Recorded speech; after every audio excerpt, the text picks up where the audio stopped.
नमस्कार मंडळी, स्वागत आहे तुमचं पंकज क्लिप्समध्ये, ज्यात आपण मोठे पॉडकास्ट छोट्या छोट्या क्लिप्समध्ये टाकतो. ही स्टोरी तुम्ही नक्की एन्जॉय कराल, पण त्याआधी सबस्क्राईब करायला विसरू नका. माझी एक फ्रेंड आहे, माझ्या सोसायटीतच राहते. तिच्याबरोबर पण झालं. सोसायटीत एक इव्हेंट होता आमचा, बरेच प्रोग्राम होत असतात, तर ती मला दिसली नाही. मग मी तिला कॉल केला, मेसेज केला आधी की काय झालं, आली नाही. आहेस? हां, मग ती बोलली की नाही, थोडं ना प्रॉब्लेम आहे चालू, तब्येत पण महिना झाला बरी नाही आहे, तर फ्री असणार ना मला तेव्हा तुम्ही कॉल करा. तर मी बोलली ठीक आहे. नंतर मला काय माहीत काय वाटलं, मी म्हटलं जाऊ दे, कॉल करण्यापेक्षा ना मी भेटूनच येते. हां. मी असं सहसा काही कोणाकडे जात नाही, तेवढा वेळ पण नसतो. पण मग मी गेले.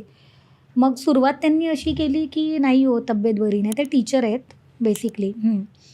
तर तब्येत बरी नाही आहे, महिना सव्वा महिना झाला, काही कळतच नाही आहे. ॲक्युप्रेशर करतो आहे, आयुर्वेदिक करतो आहे, अजून काय ॲलोपॅथी करतो आहे, अजून होमिओपॅथिक करतो आहे. पण मला आणि माझ्या आईला ना, मम्मीला बरंच नाही वाटत आहे. बरं नाही वाटत आहे. तर मी म्हटलं अच्छा. मी असंच चांगलं बोलत होते, पॉझिटिव्ह, मग त्यांना बरं वाटेल. मग थोड्या वेळाने त्या म्हणतात कसं चाललं आहे तुमचं पॉडकास्ट. मी म्हटलं छान चाललं आहे. नाही मी बघते हां, माझे हे मुलं पण बघतात, आम्ही बघतो. अच्छा, खरं असतात का सगळ्या गोष्टी. मग मी थोडंसं हे झाले की नर्वस. असं का बोलल्या, खरं असतात का.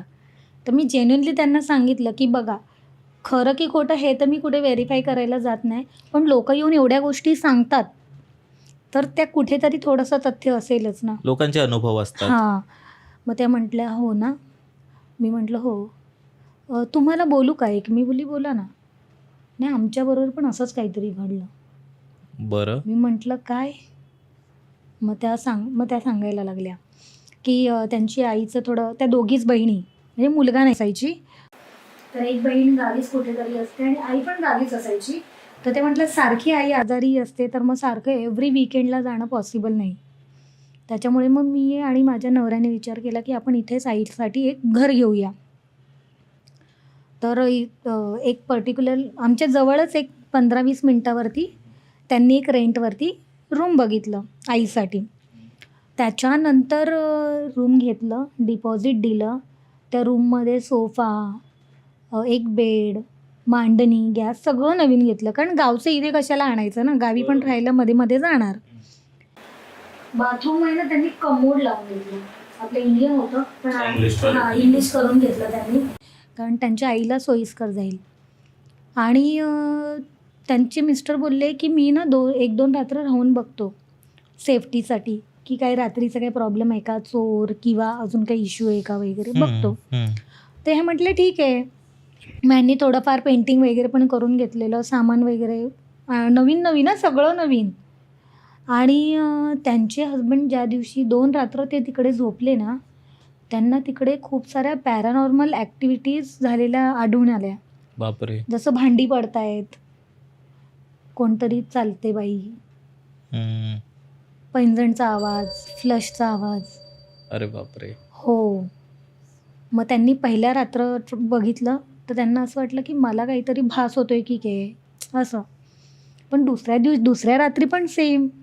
मग त्यांनी त्यांच्या रेफरन्सनेच ॲक्च्युली हे घर मिळालं होतं त्यांना रेंटवरती. मग त्यांनी अजून एक मित्राला विचारलं की अरे असं असं झालं होतं, तर काय आयडिया आहे का. मग तो माणूस म्हणायला लागला, तुमचं ॲक्च्युली दोघांचं कन्व्हर्सेशन ऑलरेडी झालं होतं आणि तुम्ही डन पण केलेलं, जे काही तुमचं डील होती ती, म्हणून मी काही बोललो नाही. पण मला त्या घराबद्दल अनुभव, म्हणजे मी ऐकून आहे, अनुभव नाही, मी ऐकून आहे की त्या घरामध्ये काहीतरी एक वेगळं ऊर्जा आहे. मग त्या लोकांना कळलं की काही वर्षापूर्वी एक बाईने तिकडे केलं होतं. मग ते असं बघतात ना बाहेर, मग त्यांनी सांगितलं की तुम्ही ते घर सोडा आणि जाताना तिकडे एक दिवा लावून जा आणि माफी मागा की आम्ही काय बाबा तुम्हाला त्रास द्यायला वगैरे उद्देशाने इकडे आलो नव्हता, हेतू नव्हताच. मग त्या लोकांनी तिकडे एक रात्रसुद्धा त्या दोघी, म्हणजे काढलीच नाही. फक्त त्यांचे हजबंड 2 रात्र तिकडे राहिले होते आणि सोडून दिलं. हो. पण मग रूम घेतल्यापासून त्या दोघींना एवढा त्रास झाला ना, खूप, म्हणजे सारखं आजारीच. अचानक व्हेरिकोज वेन, अचानक BP हाय, अचानक. आणि बरेच फायनान्शियल क्रायसिस पण आले, असं होतं ना. घरी खूप हां, आर्थिक अचानक. परिस्थिती खूप. हो. तर भूत पिशाचमध्ये काय आहे माहिती आहे का, की नरेंद्र नावाचा एक व्यक्ती, अफाट गरीब, ठीक आहे, गावचीच गोष्ट आहे ही. तो खूप गरीब असतो आणि तो एवढा गरिबीला कंटाळलेला असतो ना, की तो जीव द्यायला जाणार असतो. तर तो असा विचार करतो, अरे हे असं जगण्यापेक्षा जेवायचं पण मुश्किल असतं त्याला एक वेळेचं. मी जीवच देतो आणि कोण नसतं त्याचं. हां, त्याचं कोणीच नसतं. तो एकटाच असतो. आई-वडील कोणी नाही. तर मग तो जीव द्यायच्या उद्देशानेच इथून बाहेर पडतो घरातून आणि काही अंतर चालून आल्यावरती गावच्या बाहेर त्याला असं दिसतं, की एक झाडाखाली एक बाबा बसलेला आहे, तांत्रिक, आणि खूप लोकं जमा झालेत. बरं. मग ती गर्दी बघून हा पण त्या गर्दीकडे अट्रॅक्ट होतो. तो तिकडे जातो. तिथे जातो आणि तिथे बघतो, तर एक कपल उभं राहतं तांत्रिकासमोर. त्याला म्हणतं, की आम्ही खूप गरीब आहे. तर मला 10,000 रुपयाची गरज आहे. आणि तांत्रिक बोलतो, जा घरी, तुमच्याकडे आलेले असणार पैसे. बरं. ठीक आहे. असे खूप चमत्कार तांत्रिक करतो. काही तर असं होतं, की तू तुझ्या पाकिटात खिशात बघ, खिशामध्ये पैसे आलेले असणार. आणि काही चमत्कार असे समोरच होतात. मग नरेंद्राला वाटतं, की ह्यांच्याकडे आपल्याला सोल्युशन मिळेल आपल्या गरिबीचं. तर सगळे लोकं जायची तो वाट बघतो. सगळे लोक गेल्यानंतर तो त्या तांत्रिककडे जातो. तांत्रिकला बोलतो, की तुम्ही हे जादू कशी करताय? मला पण सांगा. तो बोलतो, तू ह्या फंद्यात पडू नकोस. तुझं काय गरज आहे ते सांग. मी पूर्ण करतो तुझी इच्छा. तो बोलला, की नाही, मला असं छोटं-मोठं नाही. मला ही सिद्धी शिकायची. तर तांत्रिक बोलतो, नाही, हे काही सोपं नाही आहे. तुला काय पाहिजे सांग. तर हा बोलतो, मला पैसे पाहिजेत. जा, तू घरी जा आणि कपाट उघड. पैसे मिळतील. मग नरेंद्र खूप हट्ट करतो, पण तो काही तांत्रिक तयार होत नाही त्याला काही सांगायला. मग नरेंद्र घरी येतो, कपाट उघडतो, तो कपाट पैशांनी भरलेलं असतं. बरं. मग तो अजून त्याची काय म्हणतात त्याला, क्युरिओसिटी वाढते. लालच म्हणण्यापेक्षा, की काय आहे नक्की हे. जर मी मागून पैशांनी कपाट भरलं जातंय, तर जर हे त्याच्याकडे जे सिद्धी विद्या आहे, आहे, हां. सिद्धी ती जर मला मिळाली तर मी काय करू शकतो. मग तो खूप शोधतो. प्रत्येक अमावस्या पौर्णिमेला तो तांत्रिक त्या झाडाखाली येतो. तो नेहमी जातो, मागे लागतो. तो तांत्रिक नाहीच बोलतो. मग एक रात्र जेव्हा तांत्रिक त्याचं ते चमत्कारचं सेशन कंप्लीट करून जेव्हा जात असतो जंगलाकडे, नरेंद्र त्याचा पाठलाग करतो आणि जंगलात अर्ध्यावर गेल्यानंतर तांत्रिक मागे वळून बघतो. तर नरेंद्र ऐकतच नाही आणि ते तांत्रिक जंगलामध्ये त्यांचा खूप सिक्रेट असतो ना प्लेस. ते काय असं सगळ्या लोकांमध्ये काही क्रिया राहत नाही. वगैरे हां, ते हां, सर्व हां. गोष्टी. खूप सॅक्रेड असतं आणि सिक्रेट पण असतं. तर तांत्रिक पुढे चाललाय जंगलात, अजून आत चाललाय आणि नरेंद्र त्याचा पाठलाग करत असतो तांत्रिकचा.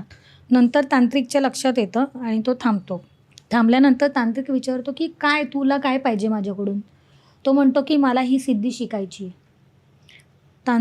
तांत्रिक म्हणतो, की हे सोपं नाही आहे सिद्धी शिकणं. हा सिद्धी नाही आहे, हा एक श्राप आहे. तो म्हणतो, नाही, मला शिकायचीच आहे. तो बोलतो, ठीक आहे, मी तुला सांगतो तसं कर. तांत्रिक त्याला म्हणतो, की तू आता घरी जा, एक छोटं न्यूबॉर्न बेबी ॲडॉप्ट कर आणि तो जेव्हा 12 वर्षाचा होईल तेव्हा तू मला पुन्हा इथेच येऊन भेट. नरेंद्र घरी जातो, एक बेबी ॲडॉप्ट करतो, एकदम न्यूबॉर्न बेबी, छोटं एकदम जन्मलेलं बाळ ॲडॉप्ट करतं आणि त्याला 12 वर्ष सांभाळतो. एकदम दोघं मुलासारखं सांभाळतो. आणि त्या मुलाचा जेव्हा बड्डे होतो 12वा, तेव्हा तो त्या मुलाला बोलतो, की चल आपल्याला एक ठिकाणी जायचं आहे. मग त्या तांत्रिकने त्याला अजून एक गोष्ट सांगितलेली असते, जेव्हा तू येणार त्या मुलाला घेऊन, तेव्हा त्या मुलाला सांग उपवास कर, ठीक आहे, आणि डब्यामध्ये त्याला खायला म्हणून काही खाऊ घेऊन ये. ह्या 2 गोष्टी कर. मग 12 वर्षानंतर अमावस्येच्या रात्री नरेंद्र बरोबर त्याच ठिकाणी जातो जिथे त्या बाबा त्याला लास्ट टाईम 12 वर्षापूर्वी भेटला होता. मग बाबा त्याला घेऊन अजून एका गुहेमध्ये घेऊन जातो आणि त्या गुहेमध्ये आतमध्ये गेल्यानंतर तिकडे एक कुंड असतं. त्याच्यात लिटरली रक्ताचं पाणी बोलू शकतो आपण, लाल पाणी सगळी असतं. परत ज्या तंत्रसाधनामध्ये काही गोष्टी वापरल्या जातात, जसं खोपडी, काही हाडं, काळ्या भावल्या, असं तंत्रविधीच्या बऱ्याच गोष्टी तिकडे असतात. मग घेऊन जातो. एक अग्निकुंड समोर दोघांना बसवतो, नरेंद्रला आणि त्या मुलाला, ठीक आहे. मग त्याच्यानंतर तांत्रिक म्हणतो की तांत्रिक काही विधी करतो, अग्नीमध्ये काही हे तूप टाकतो, लाकडं टाकतो, मंत्र वगैरे वॉटेवर त्याची जी विधी आहे ती तो करतो, आवाहन करतो. मग तांत्रिक म्हणतो नरेंद्रला की आता तुला एक गोष्ट करायची आहे की ह्या मुलाने उपवास केला आहे ना, तर ह्याला हे लाडू खायला द्यायचे आहेत. बरं. मग तो त्याला लाडू खायला देतो नरेंद्र. तो विचारतो तुला भूक लागली आहे? तो मुलगा म्हणतो हो बाबा मला भूक लागली आहे. मग तो बोलतो हे घे लाडू खा.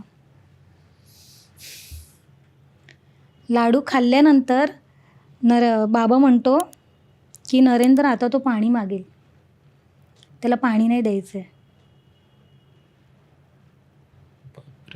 आणि गपचूप त्याच्या हातामध्ये एक तलवार देतो आणि बोलतो ह्याची मान कापून टाक.